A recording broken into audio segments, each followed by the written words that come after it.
Morning guys, and welcome to my YouTube channel. My name is Crystal. I hope everyone has had a great weekend. It is Monday morning. The sun is shining here in Rochester and I'm up and ready for the day. The sun is out and really nice. Looks like it's going to be another hot day in September. Alexa, good morning. Wait till Alexa comes on anyway. So I've managed to get myself up this morning, make myself a cup of Nescafe coffee in my Winnie the Pooh cup this morning. So yeah, Monday morning. Up and ready to go. Do exactly the same as what happened yesterday. So at least the sun is out again. I think we've had a really hot summer this year, and it's really hot into September, isn't it? So I haven't got kids to take to school or anything, so I'm here by myself with my dog. I have adult children, and I just get on with my life as a single woman. Alexa, good morning. Alexa. I'm having trouble. Sorry, something went wrong. Alexa, good morning.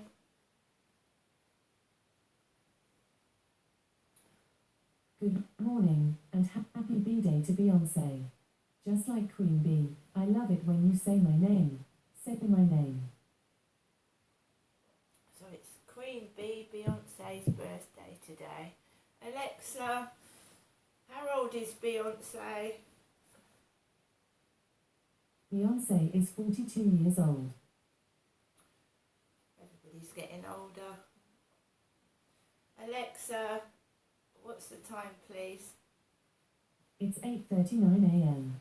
Alexa, what's the date today? Today is Monday the 4th of September. Alexa, what's the weather like? In Rochester, it's 14 degrees Celsius with mostly sunny skies. Today, you can expect intermittent clouds, with a high of 25 degrees and a low of 14 degrees. Also, there's a flood alert in effect. So it's 14 degrees at the moment, but it could go up to 25 degrees, which is another hot day. Alexa, what is the humidity? Currently, the humidity is 86%. Still quite high, not as hot as yesterday, but it's still quite high. Alexa, can you tell me a joke? Why don't people eat clocks? It's too time consuming. So guys, after I did the last video, I went back onto YouTube and I watched more videos until it was time to go to bed. Just various YouTube videos, auditors videos, and a camping video from Kent Survival in a church. Something I would like to do, you know, sleep overnight in a church, especially when I was a bit younger and I was into horror and like Dracula and vampire films, and there was always be a church involved. So I was watching Kent Survival, another good channel. He goes to various places with his camping kit and equipment and camps overnight either by himself or with somebody. That sounds quite interesting to me, and it was a nice, like, soothing thing to watch before I went to bed rather than some horror film. Because I went camping once, guys. I remember a camping trip once, and that was with the Prince of Wales, as he was then. He's now King Charles III. Youth Trust. And when I was 16, I was working at GEC Avionics, because when I left school, I didn't have enough qualifications to go to university. I didn't go to college. They sent me to the Social Security office because my dad moved from London to Kent, so I would have probably got a decent job up in London, but Dad moved to Kent in 1985. I was sent to the Social Security office, which was near some pier, and they told me to choose something I would be interested in to go on a course, and I didn't want to go on in the engineering and electrics, so I chose office work, which was like, you know, filing. So they sent me on a youth training scheme, and I was earning £17.50 a week for doing a full-time week's work on a youth training scheme.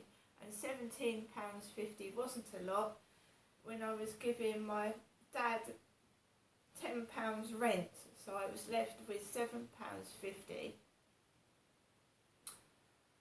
And they sent me to GEC Avionics. But that's where I ended up. But I went to Hopewell Drive in Chatham. I don't know if anybody knows that in Medway. Hopewell Drive. And there was a little office there. And I went there to do some training. And then I went from there to GEC Avionics, where they put me in the library, where I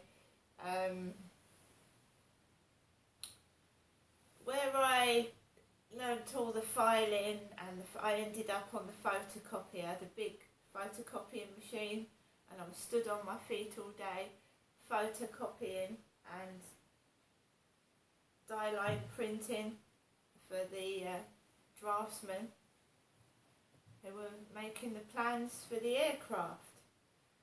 So that's what I was doing in 1985 to 1986. Early 1987. So, I worked for a guy called Fred. They put me downstairs in this building, and Fred said that there's something come up that I think you'd be interested in. It might get you out of yourself, because I was very quiet. And they sent me on the Prince's Trust survival course, which was based at Chatham Dockyard. Everyone knows Chatham Dockyard if you live in Medway. So I went and signed in for this survival course, and that's the first time I'd ever really been camping with a group. And some of the training was actually in the Chatham Dockyard. So I was pushed off a diving board. I presume they knew I could swim, albeit not very well, so I was sat on the diving board. I wasn't hurrying up getting off the diving board, so one of the instructors pushed me off the diving board, and I nose dived into the water, and I never thought I was going to get up. I was only 16, and this male instructor pushed me off the diving board. We went sailing, on a board with a sail. I don't know what that's called now. Wind sailing. And the camping was like in the Brecon Beacons in Wales. We were taken on a mini bus to the Brecon Beacons in Wales, and we spent overnight in a tent, and we had to cook and eat our own food. And bear in mind we were all only 16, so we had to actually kill a chicken, strip it, cut its neck and cook a chicken. And fortunately I shared this camping stove with a guy who said, I'll go and cook the chicken, that's not a job for a lady. So he cut the chicken's neck and cooked it. So yeah, I was told to go on this survival course by one of my work bosses called Fred, because he said I was quiet and that might get me out of myself. Going into the dockyard, I thought maybe I'd made a mistake, because there was these guys. One was about 6 foot in army uniform, a lot of blokes on that course and a couple of women, and I was very shy and I was very quiet and I was thrust right into it, and yeah, I was woken up by a sheep. I unzipped the tent and there was a sheep outside my caravan. I went on the course for a week. I had no contact with my mum or dad whatsoever. There was no mobile phones back in 1985 and 1986. So no one called me. I was whisked off to the Brecon Beacons and it was for nearly a week. And basically I had no contact from my mum or dad, nobody, just these strange people on this course. But I got on with it. I quite enjoyed it, apart from obviously the camping, where there was no camping toilet. There was no toilet, so you had to go to the toilet outside. And at that time, I was a young woman, and I didn't like that bit. I think to go to the loo outside and dig toilets and holes to put your wee and poo in. I didn't like that bit of it. When they brought us back, I was absolutely black as soot. We all were. There was no showers. Of course, a week like camping and survival. I was 16 years old. I looked black. My nails were dirty. I felt unclean. And I didn't have a shower in the Chatham Dockyard. I went straight home and I think I had a bath. But I was so black from the trip. But I did make friends actually. And one was a nice guy from a different country. But I lost touch with the guys at the survival course. It was in about 1985 to 1986. And I shortly later on went up to Gloucestershire to get married, and all my mail was going to Victoria Road. So there was going to be a reunion, but I never went to it.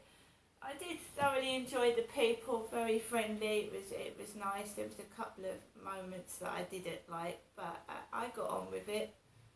And this guy, we walked from Chatham Dockyard to the what is called the Pentagon Centre. So I did used to make friends. And I was a single young woman. I did used to make friends quite easily. Got back, I got some gifts, small tiny gifts from my mum, my dad and my sister. Because Amanda, my sister, was alive still then, so Amanda was about 9 when I came back from the Brecon Beacons. Amanda was 9. I'd missed my little sister.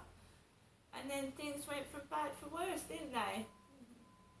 I left home, my sister got multiple sclerosis. Things went from bad, but they was alright, things were alright. I was coping with life.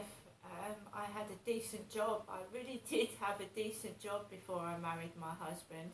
If I'd stayed at GEC Avionics, I probably would have had a decent wage and probably have bought my own home by now. But because my home life was so bad, my father ruined a lot of things.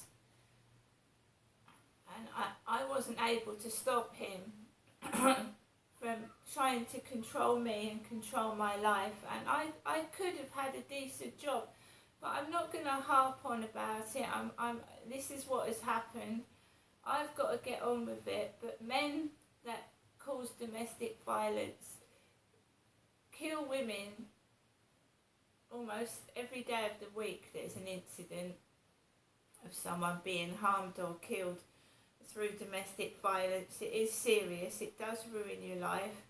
It's isolated me from everybody. It's caused horrific damage physically to me.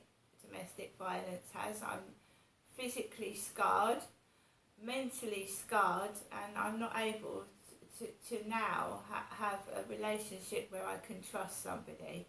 Because every guy has said the same thing to me. I'm not like that. Don't cast every man with the same the same things that has happened, and they do exactly the same thing. They find out that you've been abused by a bloke, and they do exactly the same thing. And I'm a person that is not prepared to put up with that anymore, so I think I'm better off by myself. And whoever spread rumours that I'm this and that and the other is completely wrong. I haven't had a relationship since 2017. We're now into 2023, so it's somebody that's just completely off kilter. They're off the rails. They do not know what they're talking about. They spread vicious rumours because I've either left them, it's either an ex that can't get over me leaving them, or I've turned them down on a dating site. So they've decided to spread rumours so nobody else will go out with me. But that's not my problem. If people that haven't met me believe rumours, then I can't stop that. There's nothing I can do about it, is there? What do I do when I hear a rumour? I make sure it's true. I check the facts and I make sure it's true. I don't go and bully and pick on someone because someone said, oh, she's like that, she's done that. How do you know it's true until you've checked the facts out or spoken to that person themselves? There's so many times, when I was younger and I listened to somebody, oh, she's done that. And then I've gone up to them, I've talked to them, and they're really, really nice and there's nothing wrong with them at all. If we choose to believe rumours, then that's our fault. It's not the person, it's our fault. So I check out what someone says because I never actually believed anything to anyone says. Do I see it for myself or go to that person myself and see if it's true? Because you can cause incredible harm and damage to somebody by bullying and making them suffer for no reason because you've listened to what somebody said, or they're your friend, so they've upset your friend, you believe your friend, and then it spreads and it spreads and it spreads, doesn't it, like wildfire. Today I'm just getting on life by myself. I'm a single woman and I'm just going to get on with life by myself, okay? The weekend to me was bearable, it was quiet, I was able to have a sleep, nobody got on my nerves, I got on with what I needed to do. And I don't need to interfere in anyone's business if they're not in mine. It's when it affects you to the point you can't actually live a normal life, right? I was able to wash up, I was able to wash my clothes, I was able to watch my telly, and nothing was affecting me. I complained because I was not able to do normal everyday things because the noise was so bad. I couldn't listen to my telly, I couldn't go anywhere for this horrible noise that was going on. But the weekend was decent. I was allowed to live in my flat in peace and quiet and get on with what I was doing without feeling like I had to spend all my day outdoors. And what happens when you do go outdoors? Nothing. You're forced outside of your flat because of some noise or some nuisance, and you just sit on a bench by yourself. And then the police come over, what are you doing sat on a bench? You've been on it too long. I've seen police go up to people with cameras, what you're filming, but to go up to someone sat on a bench and tell them that you've sat on there too long, I mean, really? And if somebody's worried about you, why didn't they come out and tell me they were worried about me? Why did they call the police and say I was sat on the bench for 2 hours? That's right, guys. Someone called the police about a year or two ago, because I was sat on a bench too long. I was sat on a bench for too long. I was just chilling out and relaxing in the sun, using the co-op's internet, and a police officer came up to me and he went, "Oh, there's been a complaint that you sat on a bench for too long." So I'm just not allowed to lead a normal life. I'm not allowed to. I'm treated like a little kid. "Oh, you've been on that bench too long." I am going to get on with things and I'll see you all later. Bye for now.